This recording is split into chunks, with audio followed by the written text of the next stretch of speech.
to get help from a professional counselor. For no-cost gambling addiction counseling, call 1-800-GAMBLER or text SUPPORT to 53342. Brought to you by the California Department of Public Health.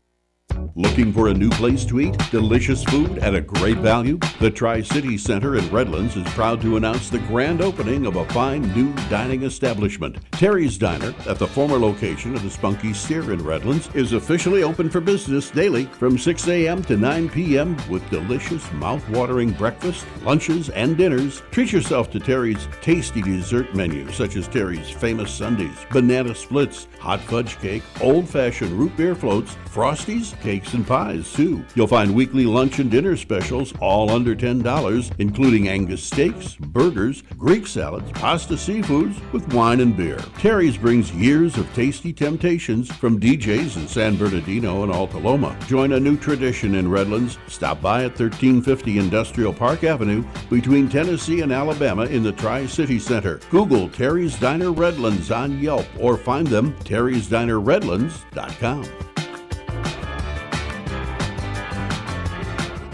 KCAA is your CNBC News affiliate. We're the station that gets down to business.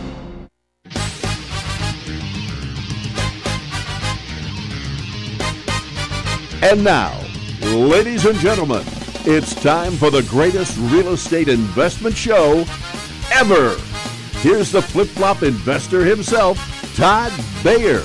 Well, hey everyone, how we doing out there today? This is the Flip-Flop Investor Show, and I am your host, Todd Bayer, the Flip-Flop Investor himself. Oh man, for those of you that don't know, what we do every week is get together and talk about real estate investing here in the Inland Empire, and every week I like to bring on a local expert that knows everything they need to know about what they do in this world. And today we have a very special return guest, Miss Selena Smith. How you doing today, Selena? Hi, I'm good. How are you? You're not doing awesome? I'm always awesome. Always awesome. Always Absolutely. awesome. The awesomest. Like the Kanye West of awesome, right? Yeah. I hear you. Absolutely. So for those of you that don't know, Selena, well, okay, before we get into who Selena really is. Oh, wow. We're going to talk a little bit about the fact that it's a new year, 2019, Happy obviously. New Year. I'm sure everybody out there is well aware of it at this point. If you've been listening to this station at all today, you've heard everybody talking about, New Year's resolutions. So, we thought we would just jump on the bandwagon and do the exact same thing everybody else has been doing. Super unique. Super unique, Yeah. Mm-hmm. It's like red roses on Valentine's Really Day. original. Mm-hmm. It's absolutely original, and we're going to be the best one of the day. Because Kanye West, awesome. Mm-hmm. Because nobody up to this point today has talked about real estate investing goals. Mm-mm. Not that I'm aware of. Not that I'm aware of. Unless Dave Ramsey was doing something earlier, which I didn't tune in. I got stuff to do during the day. I don't know. Maybe Nick knows in the booth. No idea. Nope.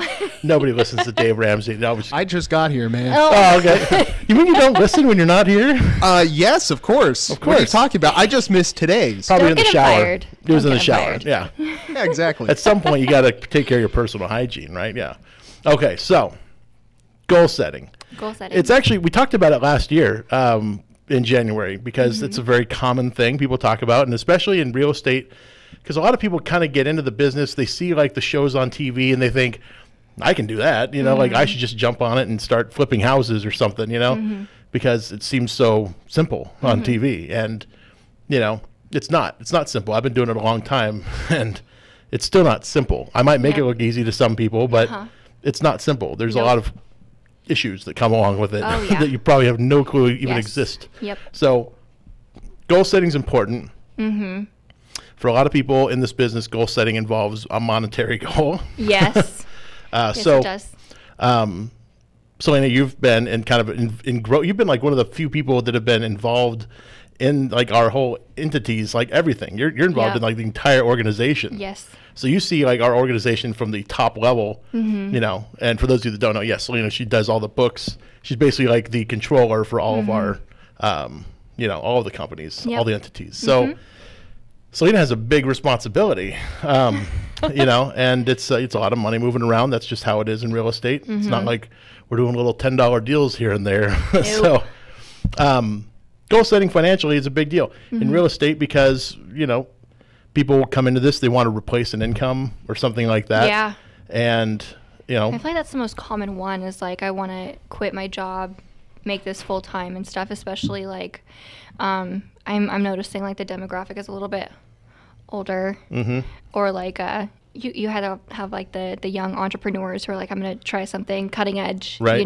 Or like the older generation who's like, I'm tired of working this job, or like they want to do something more, like establish a retirement plan and stuff. So that's what I'm seeing a lot of. Absolutely. And we've seen it tons of times. I mean, we have the club obviously, and so when people come to the club, we get the older crowd, the people that are say 45 years old or older. They're coming in because they've been working in a career now for a while, and they're like, this is something I've always wanted to do, and like now it just seems like the best time I should do it. So they come to the Inland Empire Real Estate Investment Club, and they, want to make it happen. But you're kind of starting at the very bottom. Yeah. You're starting in the mailroom, essentially, of a new career. And, we just hired on a new guy who's, he works for the lending company with us. And so we just hired him on, and he comes from the film industry. He's been a cameraman for the last, 15 years. And I didn't know that. That's cool. Yeah, I know. It's pretty crazy, huh? But he's, this is a completely new career, and he's starting not at the bottom, but, pretty close to the bottom. It's new. I remember when I started, it was new. I was like, I'm new here. I'm new here. I know. I think we got you a shirt that said that, right? Did you? It said, I'm new here. If not, I want one. I still want one. I still pretend like I'm new. Yeah, I feel that way sometimes. Yeah. Like after coming in, because we took 3 weeks off for the holidays. Yeah. Oh my gosh, today I was like, what do I do for a living? Like, what's my job? Who am I? I'm like, wait a second, how do I go about this? Yeah, it was a good time. And then we come back yesterday, and it's like, oh yeah, I have taxes to prepare and all kinds of good stuff. Oh wow, there's so many things they do. Yeah, I know, and we're like, okay, we got to go to this radio show. Here. Whose idea was it for you to come on? Don't you have stuff to do? Now that I'm thinking about it. Yeah, whatever. Whatever. It'll still be there when we get back. It'll be fine.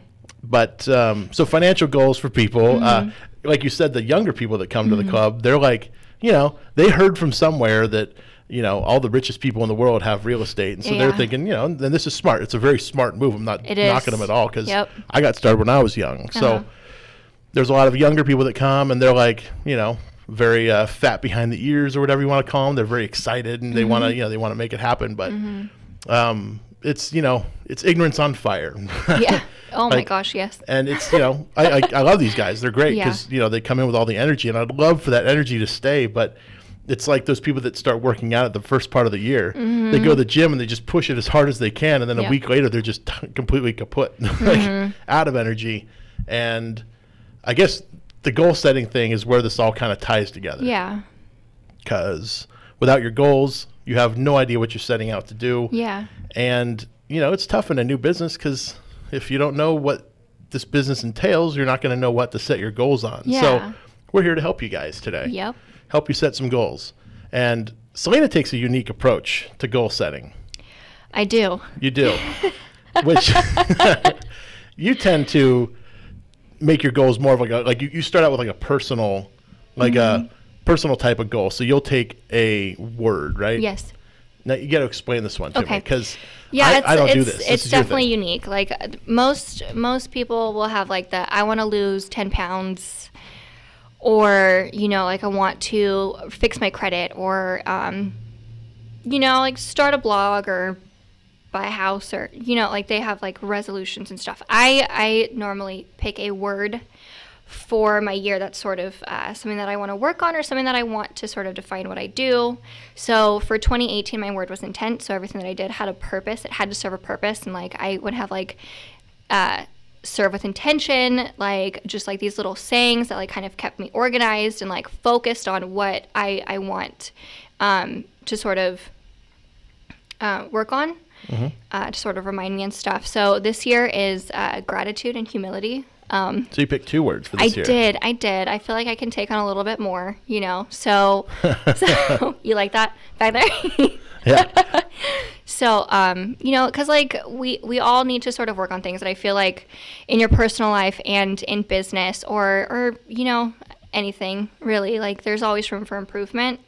And to me, figuring out a word kind of helps me navigate through like what's really important. So working towards like gratitude, being more grateful for things, you know, like it's sort of like a mental shift, you know, instead of saying I'm sorry for this or worrying about certain things, it's more like, what do I have to be grateful for? Like there are things in my life that I have that other people don't, you know, so like I want to be more grateful and gracious for those things. And then humility also, you know, is like life is big. There's a lot that goes on, and I've dealt with some pretty tragic stuff recently. So like it kind of it humbles you in a way that lets you know that like you're not really in control of a lot of things. So you know, like realize that everybody's kind of going through something like that. Mm-hmm. You know, like we all have like our story. So like kind of bringing it down a notch to like be more humble and like understanding and listen and like so that's sort of like where I go with like my goal setting is like I'll pick a phrase or a word or 2 words and like I'll kind of build my roadmap for my goals around those. And that's, you know, it's a very powerful way to do it, I would think. You know, last year with your goal being intent, mm-hmm. you know, like to make sure everything you do has there's a reason for doing every single thing you did last year. Mm-hmm. And, you know, I mean, you had a rough year, I'll be honest. I mean, it was hard watching it yeah. because you lost a few people mm-hmm. last year, and it was, you know, a very difficult thing to deal with, not just for you, but for everybody else. Like, yeah. you know, I mean, many people that know you were very hard hit by it. It was very, very traumatic. So yeah. It's amazing. Thank you, everybody. Yeah, also. Absolutely. And, you know, it's amazing that you came out of it on top. Like, you know, you're obviously in a much better place mentally now mm-hmm. as a result of it. It was, mm-hmm. you know, it's intense, you know. I don't know if you want me to mention it on the air or not. I'm like dancing around. I'm sure there's a lot of people that are like curious, but yeah. You lost a few family members all in one tragic accident. There was a very tragic accident where I lost my nephew, my cousin, and my aunt all in the same night. I was back in October, so it's still new, but it's coming along. Yeah. I'm trying, but yeah, that's all I'm gonna say on exactly. that. Yeah, we don't goal setting. I don't want to cry. I know. I don't want you to cry. I'm not doing. So we're gonna go there. Not doing the Barbara Walters special, yeah. where the goal yeah. here is to just get you to, you know. Yeah. That was my goal for 2019. Is to make me cry. Make Selena cry on the air. That's it happened a lot. Not on the air. No, not yet. Not yet. No. We're gonna try to avoid it. You know. That'd be good. We don't want to make everybody else uncomfortable. No. But yeah, so it was. But yeah, I mean. You've overcome a lot. Well, there's a lot of people out there that haven't had to deal with that sort of a thing. Like, that's huge, you know, yeah. and to overcome it and to be able to, you know, come out of it stronger is, you know, very admirable. I think it's very, you know, Thank you. Amazing what you've done. So, but goal setting, and you have these 2 words mm-hmm. that you're setting this year. So mm-hmm. when you formulate a goal, like around these 2 things, like, you know, I know like last year, one goal you had was actually to gain weight. Yeah. Don't hate me. I'm sorry. It's just a thing, you know, just let me live. Well, you know, okay. So there, like, a lot of people probably know, like, we used to have a guy that was around a lot, Matt Rock. Yeah. Oh gosh. Matt's a very physically fit guy, yep. you know. I mean, he's like pretty much like the epitome of what a man in his very sculpted, you know, very, and we love Matt. He's so, I love Matt. He's just a great guy. But you know, Matt, his goal at one point in life was to gain weight mm-hmm. because he was, you know, the scrawny Chris Evans character before he became Captain America, and he wanted to be Captain America. So yep. in order to do that, it requires like supplementation and like a lot of time in the gym. So, you know, that was basically your goal. Mm-hmm. It wasn't like you were trying to gain weight because you were just some, you know, like little creature that didn't know what to do, and you know, you're just wandering around the forest or something. You know, you your intent was to actually but that was amazing. When you told me that you wanted to gain weight, I'm like, huh? Like I want to lose weight. I think most people out there probably want to lose weight. Yep. But it made more sense once you broke it down and explained it was for exercise. Yeah. You know, and for health and yes. you know, some physicality, right? Yeah. You want to have some features that yep. certain other people bigger have. Butt. That you want, bigger butt. Let's just there it is. Keep it real. There it is. Keep there it it real. is. There's that right there. So some people want a bigger butt. I'm not one of them. So when you set that goal, your intent was because like, how do you do it? You've lived your whole life not being big. It's just reality. Yeah. So you don't know how to gain weight. Like you asked me, because obviously I'm really good at it. Oh my gosh. But that's how you have to kind of start a goal, right? Yeah. And same thing with starting a business. Like if you don't know how to do it, you got to ask somebody. Yeah. And that's what the club's for. That's what the Inland Empire Real Estate Investment Club is for. Is for people that want to get started in the business but don't know what to do. Yeah. There's a bunch of people that go to it regularly, and they are there to help. All the mentors that are there. Like that's what you go for, is so that you can get an idea of what to do next. So in goal setting, I'd say the first thing you should do is find a mentor. Yeah.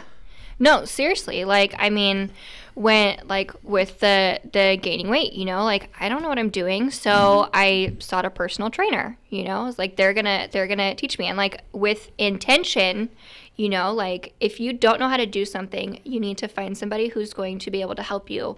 There's intent behind that relationship, So, yeah, finding a mentor is huge.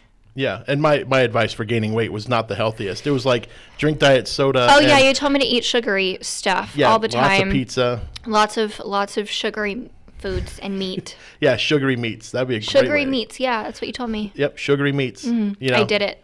And yeah, it worked for a little while. It did for a little while. Yeah. But it's not the right kind of weight that you want to gain. Probably not. Your trainer was more like have more protein and work out and do these specific exercises. Yeah. A lot of calories. Yeah, it was actually. Oh my gosh. It's it's amazing how much you have to actually eat when you do like high intensity workouts like that. Yeah. So yeah, I mean that's one of my goals this year is to actually stick to the diet, which I was actually doing. I don't know if anybody that watches the show, they might have saw me in like November and was like, oh, he's trimmed down a little bit, and right now I'm exactly back to where I was almost. Welcome back, Todd. Back in like July or August. Back. So. Just starting to back up again. So now it's going to go back down again. Maybe those people that are tuning into YouTube in the next few months will be like, oh, wow, he's trimmed down again. Yep. So we should make you an Instagram. So like we can keep you like accountable for it. Well, be like, look at where he's going, like Todd dropping pounds or something. See, and I'm glad you just said accountability. Accountable, because that's the next part about having a mentor. Yep. Is the accountability part of it. Because your trainer, when you show up and he asks what you ate. I got yelled at so much. Yeah. Oh. If you're like, I had some Del Taco on Saturday, I'm sure burpees. Burpees, there you go. Burpees. Oh my gosh. Yeah, burpees. And burpees are a very they suck. Fun exercise. That's like where you do the jump. I don't even want to talk about it. And you do a squat. Yeah, and it's a like push-up or prison something. A prison workout, exercise. Yeah. Hey, it works. It does. It sucks. They suck. That's what makes it work. Yeah. If it didn't suck, it wouldn't be that effective. Yeah. So, accountability, and having a mentor helps you stay accountable, and a good mentor does it anyway. Yeah. There's plenty of bad mentors out there. Yeah. Business coaches, things like that. But there's, that's the second part. It's like once you set your goal, now you got to be held accountable to it. But setting the goal is kind of tough because, like, some people come in, they're like, I want to be a real estate investor. It's like, cool.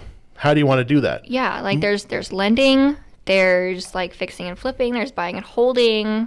Like there's short-term rentals. There's long-term rentals. There's multifamily residential stuff. There's commercial real estate investing. Like there's wholesaling. There's so much stuff. Like there's so much. Most people come in, I would say most people come in because they want to flip. Yeah. And most people come in thinking you can't flip a house unless you have a ton of money at your disposal. So they think, I want to wholesale. So wholesaling usually is what most people come in with. Like they've done some homework online. They've probably been on like biggerpockets.com and they've learned about wholesaling and they like that's what I want to do. And I'm like, it's like part of the deal. Like why would you want to do just that when you could finish the deal and do the rest of it, keep it as a rental or do whatever, and they have their mindset on wholesaling, and it's kind of like a lot of the mentors that have been in the club, like most of them don't wholesale, so it's kind of hard for the wholesalers coming in, for the people in the club to like help them along that path. Yeah. So we've done our best. We found a new mentor at the club who specifically focuses on wholesaling now, which is good. Good. Because we need somebody That's that useful. knows what they're doing. I want to talk to them. You should. Well, you already know them. I do. I know all of them. Yeah, it's true. But for the people that aren't familiar with it, they got to come to the club. So that's the hard thing, is setting the goal specifically. And I want to say I had Lisa Mailhot on or something last year. She talked a lot about My it. twin. Sure, okay. I'm like actually kind of like drawing the similarities. You guys are pretty similar. That's what people call us in the club. They think we're twins. Twins. Hi, Lisa. Hi, twin. Yeah, exactly. I'm sure she's tuning in. Thank you, Lisa, for your continued listenership. But anyway, Risa was on last year. She was talking about goal setting, and she was very like specific about it. You like breaking it down to like a very small piece of like the thing, and like for example, if you want to replace an income, let's just say your income is $5,000 a month. I don't know. If you want to make $5,000 a month, what does that take? On one wholesale deal, you could make $5,000. It's very possible. Yep. However, what does it take to get one wholesale deal? Yeah. And a lot of people don't know the steps to do it. They think, okay, I'm just going to put some mailers together and send them out, and people are going to call me, and voila, I'm going to have deals galore. Yeah. And then they come to find out that it's a lot harder than that. A lot harder than that. A lot more work. And a lot more expensive than they probably think. You might have to send out 10,000 pieces of mail to get enough phone calls, because you're going to have to get from those 10,000 pieces of mail, you're going to have to get 100, phone calls. Yeah. And then from those 100 phone calls, you're going to get one deal. Yeah. That's about the math. So 10,000 pieces of mail, if you're doing it on the cheap, is like $1. So you got to spend about $10,000 on marketing to get one deal. Yeah. And on one deal, if you're only going to make $5,000, you lost $5,000. Yeah. So that sucks. It's a big thing if you want to do that by mailing. Yeah. It's when you're new at it, that's just the math. That's how it works out. So if you're going to do that, how are you going to make $5,000 a month? Well, when you do your wholesale fee, you're going to have to make $15,000 in order to make a profit. In order to make $5,000. Cover your expenses. Yep. And you have to have $10,000 to start off. That's the problem. Is that a lot of people think that you can start off as a wholesaler with no money, but if you're going to do it right, you have to be able to spend some money on marketing. Otherwise, the other option is to door knock, which is basically free, but you're cold knocking. You're cold knocking on doors. Nobody likes that. Not Unless a lot. they're lonely, Which happens. Yeah, but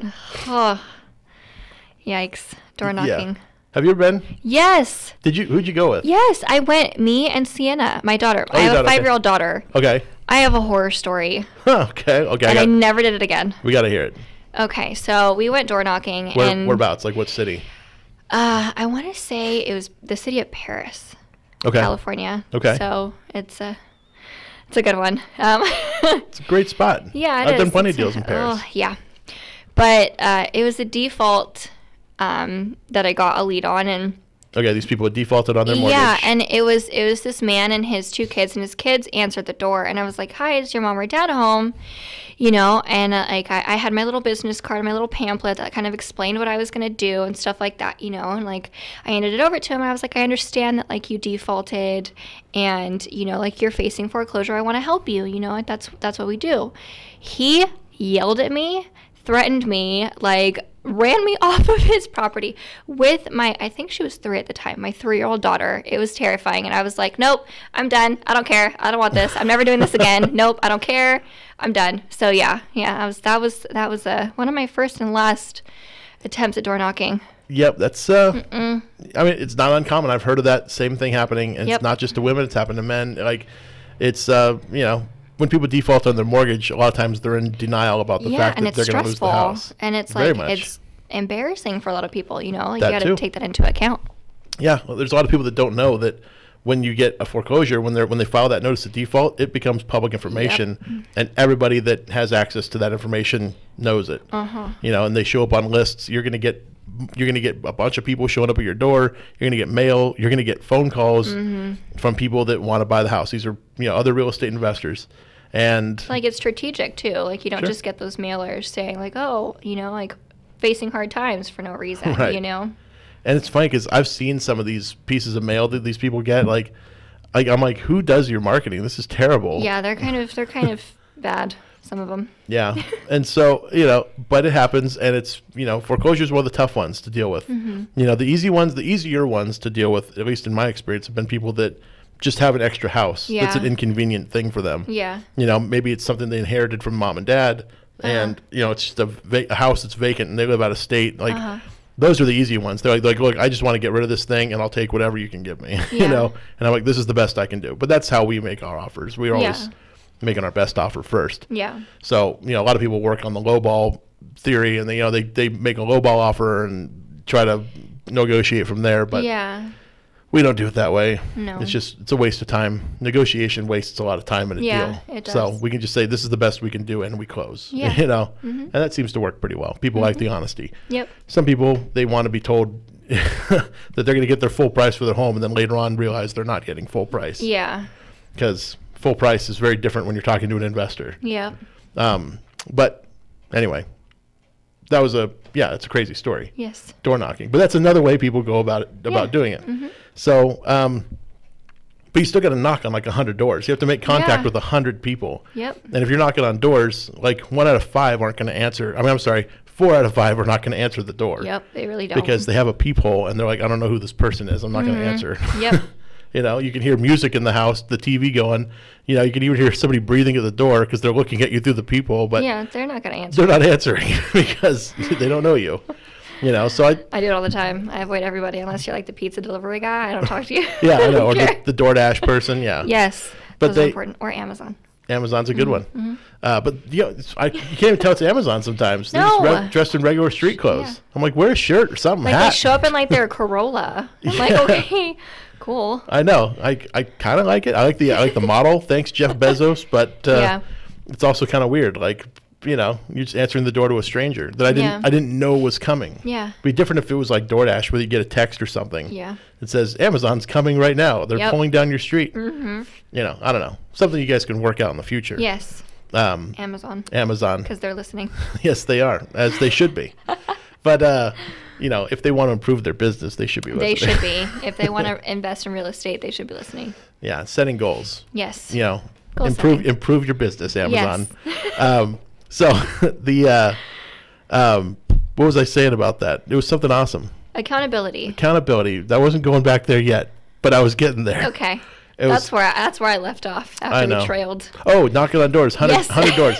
So 4 out of 5 people aren't going to answer. 1 out of 5 is going to. So that means you have to knock on like 500 doors in order to get 100 people to answer. And of those 100 people that answer, one of them might end up selling your house. Yeah. You're going to deal with probably 8 to 10 of them that might want to sell their house, but you're going to come back to them and you're going to deal with them and try to get them to sell, and they're not going to want your price, and or they're actually a tenant and they were lying to you and they're trying to sell their landlord's house, but one of those 100, if the numbers work out, should probably sell.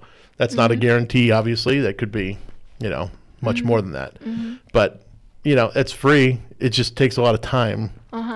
I don't know how long you think, but if you go up and knock on a door, if nobody answers, you can be in and out of there in a minute. But if they answer, you might have to stand at the door talking to them for 20 minutes. Yeah. And get their information. Or like just driving around to different neighborhoods and stuff too. It takes up your gas, takes up your time, commuting, Exactly. And if you're working a full-time job, when are you going to do this? Yeah.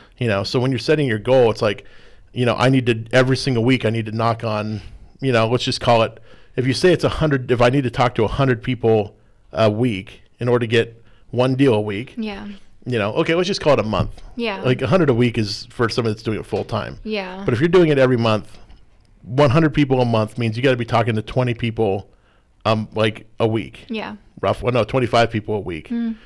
So that's what, 5 a day? Yeah. If you're doing like every week. Yeah. So Monday through Friday. 50 houses a day you got to knock on, maybe? No, not 50, 25. 25 houses. You have to knock on 25 doors to get 5 people to answer. And hopefully one of those people will come back and sell you their house. Yep. It's a lot of work. It's footwork. That's where the term comes from. Yep. So setting a goal.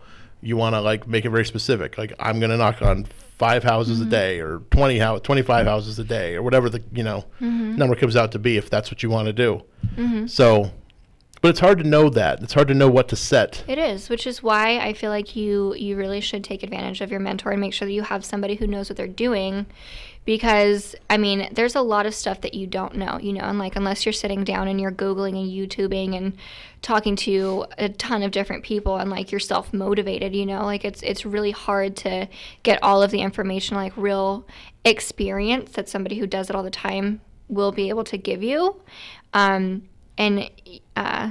I think that like when you're going to be setting your goals in real estate, I feel like you need to make a very intellectual decision on them and be educated about like the reality of it, you know? So like you need to understand like, okay, I want to make $5,000 a month, you know? Like he just broke it down for you. There's a lot of stuff that you're going to need to do that isn't just going to be like glitz and glam and like I'm going to find this on the internet and it's going to be super quick and it's going to be, I'm going to be able to close in 3 days and have $5,000 in my bank account wired to me within 7, you know? Like it doesn't always work like that. Sometimes sure, you could get lucky that way, but the majority of the time, it's not that simple. It's not that easy. It's not that quick. So, like... Well, I had a guy that one time I met, the first person he ever called on Craigslist, he was calling ads on Craigslist. The first one he ever called resulted in a deal, which is a curse. See? It was a curse for him because he felt that was the best way to do it. Was on Craigslist. That's the only deal he ever got from Craigslist. Wow. But... you know, it was like the first phone call. Like he just lucked out and got the first person, you know, that he called. That's lucky. That was extremely lucky, you know. I got yelled at my first time. Calling a number on Craigslist? No, door knocking. The first time I ever talked to anybody. We went over that. It was crazy. Yes. Like people screaming at you. I mean, I've heard pretty crazy stuff with pre-foreclosures. Something I've just never chased. Yeah. I've never gone down that road. There's people that are much better at it than me, and kudos to them. You know, there's plenty of deals out there for everybody. Yep. So the goal setting, it's like sometimes you have to employ multiple methods. You know, like I mean, I've told people too, like literally you could just call people out of the phone book. You're gonna have the same probability, it seems. You know, people in the phone book are probably older anyway. You know, like I don't know anybody that's like younger than 30 that has an ad in the phone book, which means they probably don't own a home, and you know. Yeah. So I don't know. Nobody really puts their number in the phone book. I would never advertise my phone number in there. Ugh, don't call me. Yeah, exactly. I know. It used to be crazy. Right? Like you can just call up information and they would be able to give you the number. It's not that easy anymore. Nope. It used to be like you could skip trace people so much easier. It seems like. But it's hard now. People can get a burner phone or burner number and get a new cell phone tomorrow. And you can't get a hold of them anymore. So it's crazy. My son got a phone number that somebody must have used as a burner phone or something. Oh my gosh. So like he gets like texts and emails and like not emails but phone calls and texts like all the time from bill collectors and oh wow. Yeah, like, that's a good time. And like advertisements like this person must have just signed up for every survey or like every win this car or like win this house. They must have signed up for everything because he gets calls all day. I think I've blocked like over 100 numbers on his phone. Poor baby. I know. It is like, and like I'm sure I could have just gone to That's gotta be so stressful. Yeah. Well, for him, because he thinks all these people want to talk to him. Yeah, he's going to start out like in the world like, wow, like this is what it's like. It's just this overload. It is. And that's why I tell him like, okay, so you see that thing at the fair, you want to go like put your name, your information in there? Don't ever do it. Yeah, don't do that because you're going to get those phone calls from people trying to sell you timeshares. Teach him young. Yeah, exactly. I mean, it could be a blessing. I should make him answer all those phone calls. You should. Have him listen to them and be like, this is what you don't do. Yeah, exactly. Be like, I'm 10. I can't even do this if I wanted to. Yeah, it'd be kind of fun. That would be. I'm gonna unlock all of them and see how it goes. Oh my gosh. But so goals. Goals. Yeah, we were talking about goals. We were. Because nobody else is talking about it Nobody today. else is talking about goals. Nope. Not at all this week. So, setting those goals is very important. And getting a mentor, having the mentor hold you accountable. Yes. Obviously are big things. Yes. And then you actually have to put these things into practice. That's the hard thing, I think, for most people. Yeah. Like, especially when you have like an exercise goal. Yeah. Or a weight goal of some kind. Like you have to stick to these things. Yep. And that's, it's hard. You're changing a habit. Yeah. And I mean, like, you can have the best mentor in the world who's going to text you and call you every single day, and just be like really on you. But like, unless you're willing to put in the work and you're going to commit to, you're not going to get anywhere. Right. Like you also have to have that drive. You also need to get up, and put in work, or you're not going to get anywhere. It's tough. I mean, imagine starting brand new at your current job. Yep. At what you currently do. Imagine having to start brand new from today. Yeah. And you don't know anything. Like, it would be like you realize how much work you've put in over the time. Yeah. And that's where how you've gotten to where you are. Yeah. But, trying to do that from scratch, like it's, you are starting from brand new. Yeah. And it's a real estate goal in the beginning is very, very complicated.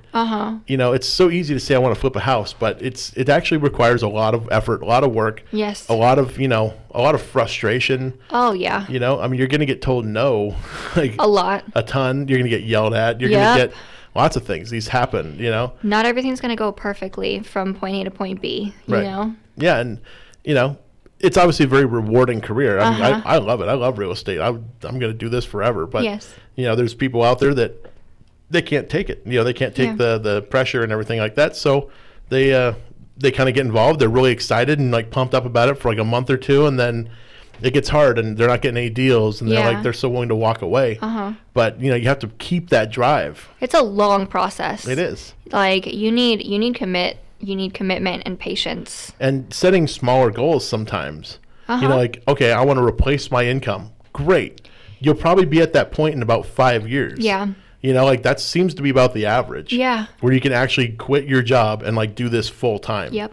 Like unless you have another job in the real estate industry, because I think if you work in the real estate industry, you could probably do it a lot faster. Yeah. Because you already know a lot of the terminology. Yeah. You know sort of the mechanics of everything. But if you're new, like if you're doing something completely different than real estate right now, it's going to be about 5 years, I'd say, before you can actually replace your income with real estate. Yeah, you know, I would agree with that. And like where you'd actually feel comfortable quitting your job and walking away from your benefits that are now going to cost you more money. Like, you know. Yeah, absolutely. And you know, like you could fix and flip a home, you know, and you could make like 50 grand, you know, which would probably supplement your income maybe for a year, you know, but it might not happen that way the next year, you know, like you need to get to a point where it's stable and like you sort of have like a plan in place. So like I think 5 years is a good mark.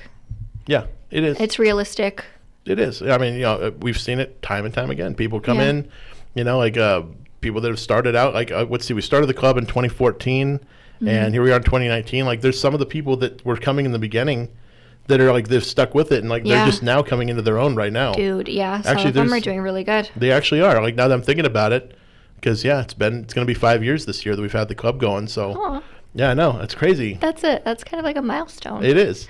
It's a milestone, but it's kind of nice, like thinking of it from another side, like, you know, on the mentor side where I've helped a lot of people get there, you know, and like it's cool to see these people that actually stick it out and persist and, you know, deal with the lows. I mean, you know, you're going to have no money like, at a time where you need a lot of money, you know, to like make a rent payment or something like, you know, there's going to be plenty of times where you're just going to be completely flat broke and negative in your account. And, you know, we've all been there. Yep. You know, it's fun. You know, it's fun when you go in those spots. It's a good time. But, you know, for the people that are fighters, they don't sit there and mope and, you know, wallow in their own self-pity during those times. You know, the people that are going to come out on top are the people that push through that time and just make it happen because that's what you have to do. Yep. You know, being an entrepreneur means being a fighter and sticking it out and just, you know, not giving up. Yep. Like, that's what it is. Yep. And so keeping your goals, like just having like that passion to just stick to it all year long is so crucial. And I don't know how to impress it upon people enough, but setting smaller goals throughout the year might be a little bit better. Like they say, even with weight loss, you know, you shouldn't say like, I want to lose 100 pounds. It's like instead like I want to lose, you know, 5 pounds by the end of the month or something like that. Something simple that can actually be done. Goals. Right. Yeah. You know, whereas like maybe if you're trying to wholesale, instead of, you know, saying I want to make $5,000 this month, or I'm going to do 10 wholesale deals this month. I love these guys. Yeah. But, you know, instead set your goal on getting to that point. Like, I want to talk to 10 homeowners this month. Yeah. You know, and that can be easy. You can talk to 10 people that you know aren't going to sell and just practice on them. You know, go to a yard sale. I always tell people, go to a yard sale. The homeowners are there. They're out in front. They want you to come on their property. Yep. Go talk to them. Ask if they're selling the house. You know, it said, like, the sign said yard sale. Are you selling the house too? Yeah. You know? They'd probably laugh, and then you're like, no, like, I'm serious. I'm serious, yeah. And I am, actually. Yeah. I've said that to people at yard sales. And, you know, you usually get a chuckle. Then they kind of like, are you serious? You're like, yeah. Yeah, how much you want? And they're like, oh, $1 million. Be like, cool. Can I move in tomorrow? You know, like, it's kind of fun because when you know how to work a creative deal, I could pay somebody $1 million for their house. Yeah. It might take me 75 years to pay it off, Yep. But I'll buy it from you for $1 million. Yep. It's just, this is how much I can afford per month for it right now. Yes. Because I know I can rent it for $1,500, but I can pay you $1,250 a month. You know, and I can sublease it out to somebody else for $1,500 and make a $250 a month spread. Cash flow positive investment. Exactly. Look at you. And they're going to get paid off over the next 75 years. Their kids and grandkids are going to love them for it. Yep. When they finally are free and clear of the house, it's probably worth well over $1 million. Yes. That I paid them $1 million for over 75 years. Yep. But that's creative deals. And you know what? They might go for it. You never know. Yep. I mean, it's like, you never know till you ask, right? Yes. I think we were kind of talking about this at lunch today. Yeah. Like, you know, you see a good-looking person in the bar, you don't know what they're going to do until you ask, you know. They might be willing to go on a date with you. Steve brought it up at lunch. Oh, my gosh. It was all Steven. Yeah. He was talking about what kind of things he could do at a bar back when he was single. Whew. And, yeah. I'm turning red. I can see myself from here. It was pretty funny. Goal setting. Goal setting. Well, I mean, that's another goal, right? Before you go out for the night, you're going to say, like, I'm going to go to this bar. I want to meet the man of my dreams. Goals. Short-term goals. I would never say I'm going to meet the man of my dreams at a bar, though. At the very least, I want to make a connection. Yeah. Yeah. At the very least, right? Yep. I mean, that's a goal when you're going out. That's a goal. And, you know, doing this contouring to my face is going to make that all happen. Absolutely. Absolutely. If only guys could do that. You know, guys can't contour. contour. They totally can. They can? You got to be kidding me. There's no. Yeah. If a guy showed up wearing makeup, like, you'd be. Is it like, does he have like a very chiseled jawline and like only because of the contouring? Six-pack? Perfect. Only because of the contouring. Perfect. I'm just there to make a connection. I want to make a connection with the jawline. You know? Okay, women are way less superficial than men. That's what it is. Exactly. You know, women can actually see past a man's outer appearance and say, I like this person because he's, you know, whatever. Yeah. He's fun. He's honest. I don't know. Yeah. I don't know what women see in men. I personally don't get it. Men are gross. I'm not going to make a comment. Okay. No comment. Anyway, going back to goal setting. Goal setting. Small goals. Small goals is what you want to set. So. Oh my gosh, I love it. I know. This is so good. It's hard to talk for an hour about goals. I just found out. Yeah. It actually is easy. I mean, there's a lot of steps to it. You know, the mentor is the big part of it. Yeah. Because it's going to be really Especially hard. when you're new. Yeah, because it's going to be hard going at it alone. Yep. I mean, even when you start a new job, you're going to get like an employee handbook. Yeah. That's your mentor. Yeah. You're probably going to get, you know, probably somebody's going to be with you, making sure you don't completely screw everything up. You know, on your first day, they're going to make sure you're not, you know. Is that what you were supposed to do for me? Yes. Okay. And I did. I walked you through it step by step. I was like, this is QuickBooks. Nobody knows what they're doing with this. Figure that out. Yep. And yeah, I don't think we haven't gotten it right yet, have we? QuickBooks, no, it's like 91% there. It's there. Like 97% there. 97? I feel. I'm pretty confident in it. Yeah? Yeah. All right. We're gonna call up a QuickBooks expert and see. Okay. I'm sweating. Yeah. I know. Now it's gonna be tough. Now it's gonna be really tough. But the when you first start, you know, you're supposed to have like a handbook, which is supposed to say this is what you're supposed to do. Here's all the policies and procedures, and you know, don't do these things. Do these things. This is how your vacation works. Like, you don't get that as a real estate investor. No. Nobody's going to hand you a handbook and say, this is what you need to do. Well, it's the Wild West, and like you're out there on your own. Like, this is something that you do as an entrepreneur, as somebody who wants to get out there and thrive on their own. Like, I don't want to go into real estate to have a boss, you know? Right. That's what most people are trying to get away from. Exactly. You know, like fixing and flipping to me is like financial freedom and freedom just in general. Yeah. You know? Like I can travel and, you know, work from home or do whatever I want to a house, you know? Like, just there's a lot of freedom. There's a lot of independence. Yeah. But yeah, I don't feel like people get into real estate to have like that like guidance and like that hand holding thing. Like they want to get away from that. It's so hard. I mean, like you really got to like, you know, kind of follow before you can lead. Like, yeah. You know, you do have to sort of like follow somebody else's lead before you can just jump in yourself and say, okay, I have the confidence now that I'm going to do this. Yeah. You know, like I've mentored a ton of people, and like I always tell them, like, I don't expect you to continue working with me. Like I know that in the beginning. the goal for everybody is to be off on their own, doing their own thing. Yeah. But like, I'm going to help you kind of get to a certain point, you know, but at some point you're not going to need me anymore, and I'm not going to sit here and try to keep you around. Yeah, there's no point.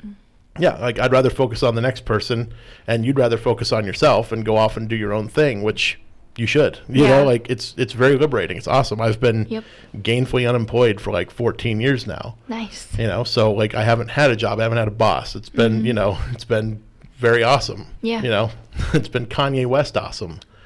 So that's what people that's what people want. Like I think they see the sexy side of being an entrepreneur, being your own boss, but the reality is a lot of work. I mean, when you're your own boss, you actually have to hold yourself accountable like a boss would do. Yes. You know, and you do have things you have to do. Like you can't just show up at Starbucks and, you know, bring your laptop and sit there and punch on your keyboard for a little bit and, you know, sip your coffee. Like, you know, you're not going to get much done in real estate doing that. And there's a lot of people that depend on you as well. You know, like you got to kind of keep the train moving. Yep, exactly. Especially like once you get to a certain level, like where you actually have people like employees and, you know, contractors and, you know, even realtors and escrow, you know, all these different people that are involved in every transaction, you know, after a little while, they're like, okay, I know I'm going to get at least X number of deals from this person over here. So, you know, you're being held accountable to them, you know, to like keep showing up and keep doing what you're doing. Yep. So setting goals is a tough thing, but it becomes easier when you have a mentor. Yeah. You know, especially in this business, it's just that's what it takes. Yeah. And I think the best place to get a mentor for real estate investing here in the Inland Empire is the Inland Empire Real Estate Investment Club. Absolutely. You've been to the club. Yeah. Yeah. Tons of times. Plenty of times. I know all of the mentors. You do know all the mentors. Yeah. Yeah, and I mean, they've all got their own areas of expertise. Like they all do. You know, we have a guy who does flipping. We have a guy who does very creative deals with mobile homes. Yeah. We've got a guy who does long-term holds, you know, property management. We have a guy that does short-term rentals, things like Airbnb. We have the guys that do construction, you know, which is another way of investing in real estate, by the way. You know, then we have guys that do wholesaling. And then we have the realtor who, you know, helps work with real estate investors because there's a lot of realtors that come that, you know, they don't know what to do. You know, they hear about investors and they're like, I wish I had an investor client, you know? Yeah. Like, you need to learn the lingo. You need to learn how investors work. So you should come to the club and get to know Lisa. Lisa's our realtor mentor. Yeah. Where if you are a realtor and you want to. She's amazing. She is. She's great. And she sets goals. She's done so much. Like she set goals and she crushed the hell out of them. Yes, she did. Last year she surpassed all of her goals. Dude, yeah. But, you know, she wrote her goals out. Not only did she write them out, she posted them on like every social media outlet she has. Yeah, she held herself accountable. Not just herself, but she had other people holding her accountable. Absolutely. You know, like I picked on her a couple times about them. Yep. You know, like, hey, how's this goal coming? You know, and she, you know, she always had like a witty comeback, you know, but she did it. Yeah. Like, you know, she surpassed her deal threshold. I think she wanted to do, what was it, like 36 deals, and she did like 54 or something? Something wild like that. I was when she wrote about it on Facebook, I was like, wow, damn. You go, girl. Yes. Yep, she did good. She did so good. That was amazing. So, you know, good for Lisa, but yes. But yeah, also good for goal setting. It is good for goal setting, and it's good for, you know, for the other people in the group, because she's also worked with a lot of other people in the club as a mentor. So that's what the club's for. Yes. And the club's pretty easy. All you got to do is show up. Yep. We have a big monthly meeting every single month on the fourth Wednesday. So this month in January, it's going to be on January 23rd at the Mission Inn. That's at 6:30 p.m. Yeah, we basically get there and everybody shows up. We have kind of an agenda on the big monthly meeting where people talk about, you know, different stuff. And we have a special guest every month where we interview them live on stage and get to find out all their secrets about how they've made it so big in real estate. But always before the big monthly meeting, we have the Saturday morning coffee, which is on Saturday the 19th of January. That one's where we get together at Lift Coffee in Riverside off of Chicago. This is, we did coffee there for a little while. Yeah. And then they closed. Yeah. And like, we had no idea what happened to them. So we tried to find a new home for the coffee event and, you know, we struggled a little bit. So they're open again and excited to have us. So that place is awesome too. Their coffee is amazing. Yeah, it is. And like we were all like, everybody was bummed. Everybody loved it. The atmosphere is cool. And You know, we kind of take over the place. We're kind of a big group, so but they love it because they're selling a bunch of coffee. So, definitely come on out to the Saturday Morning Coffee, January 19th. It'll be a lot of fun. And you missed it last night was the cash flow game. So if anybody wanted to go to it, you missed it. But we'll do it again the first Wednesday of February, and that's a board game called Cash Flow where people. It's a board game, so you have to play this game where you're trying to get out of the rat race. You know, and you start out, you're given like a job. Yeah. You know, like you're a teacher. And the teacher has this salary. You know, you've got no dependents. You know, your apartment costs this much per month, and you have to basically like survive as a teacher, but then also start investing in real estate. Yeah. And it teaches you how to really like put together creative deals. And a lot of our mentors are, and a lot of our cash flow oriented mentors are there, so that's a good one to go to if you want to learn that kind of investment strategy. So that's always on the first Wednesday of the month. Yep. And it's a lot of fun. Anything you want to add to that? My favorites are the coffee and the big meeting. Coffee's really relaxed. It's a little bit less formal than the big meeting, and it's kind of like a time to sort of build relationships on like a more comfortable level. Like you don't feel like you're at like a job interview or anything. Like it's just like making friends, like just a networking event that's like super casual, super fun, you know, and like just really laid back. And then the big meeting I feel is really informational. So like if you guys can make it out, I definitely recommend like a pen and a pad of paper, like take notes and like listen and really try to absorb that information. It's also, we give you plenty of downtime to network and stuff too. Yes. So there's still plenty of people to meet. Yep. But one thing I do like about Saturday Morning Coffee is that a lot of people come to that because they can't come during the week. Yeah. So we get to meet the people that work nights or you know, work in evenings or work during the week, and they can't be out late. You know, 'cause the big meeting each month ends at like 9:30 at night. Yeah. And for a lot of people, that's a little too late for them. They still have to drive home, and then they have to get ready for bed and all that. Yeah. So they like to be in bed by 9 o'clock, and it's kind of tough. So we've actually had a lot of people tell us like, because we once asked, we're like, why do you guys like leave early? Like, why do people leave early? And we had a lot of people fill out our survey, and they said, I have kids, like the babysitter, or I have a job, or like different things. Like they can't stay out that late. So it's tough, but hey. There's a lot of people that come to the club that are in transition. You know, they're in year 2 of their real estate investment world, but they haven't been able to quit that 9 to 5 yet. Yeah. So, there's a lot of people that come, and it's nice talking to them, because you get to see like how it's coming for them and how they make it work into their schedule, which it's another full-time job. I mean, it's, it is. You figure you just worked a full day, now you got to go home and put in more hours doing something else. So like the people that are able to do the 9 to 5 and succeed in real estate, I mean, like, hats off to them because they work. Absolutely. I mean, it's more than double hard, especially if they have kids. Like, it's that's like 3 full-time jobs all in one. So like the people that are able to pull that off, I'm just amazed by these people. But they're there. There's people that come to the club. You can meet them and talk to them, find out how they did it, and I guarantee you, it's because they sat down at one point and with intent looked at their calendar. Yes. And they said, what am I doing every single day? And it's very likely that they probably cut out things like, TV. And, they probably cut out Facebook. Yep. They probably cut out like anything that's a distraction from their life. Yep. For like what they're trying to do. They probably cut that out of their lives entirely. Yep. And they've decided, okay, maybe I don't need to sleep 8 hours. Maybe I can get away with 7 hours. Yeah. And for the first hour of the day, I'm going to kind of have my coffee and start laying out, some people I'm going to contact later on in the day on my lunch hour. I know one lady that came to the club, she would do that all the time. She would, like, her lunch hour was devoted to her calling people that she was trying to do deals with. Yep. And, it's a lot of sacrifice that needs to be made. It's, it's not easy. Nope. For the people like us, we can do it all day. But for them, they have to do it when the time arises. Yep. And they got to find those gaps and create the gaps in their schedule. So, come to the club. Yes. Come to the club, meet the people. Yep. If you don't know how to get to the club, or if you want more information, you can always go to meetup.com. Yes. And look up the Inland Empire Real Estate Investment Club.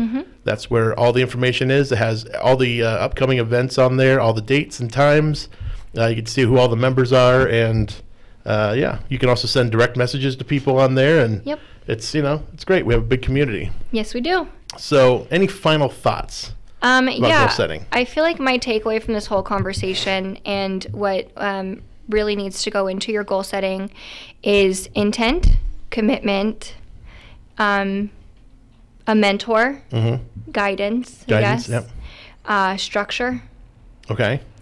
accountability, sacrifice as well. Like you kind of just have to like prepare for those things. Like when you're setting your goals, like you really need to be able to like set aside that time and like put forth like the actual effort. I feel like that's my biggest takeaway Absolutely. from this conversation when goal setting. And that's great. Hopefully you've made your goals and you've written them down, because that's obviously another big part is writing them down. Yes. Looking at them regularly. Put it into the universe. Yep, put it in the universe and then look at them, make sure you know what they are and everything. So anyway, hope everybody has a great 2019. We'll be back for another season, so can't wait to see you all here every Thursday at 4 p.m. for the Flip Flop Investor Show. Thank you for listening. Take care, everyone. Bye.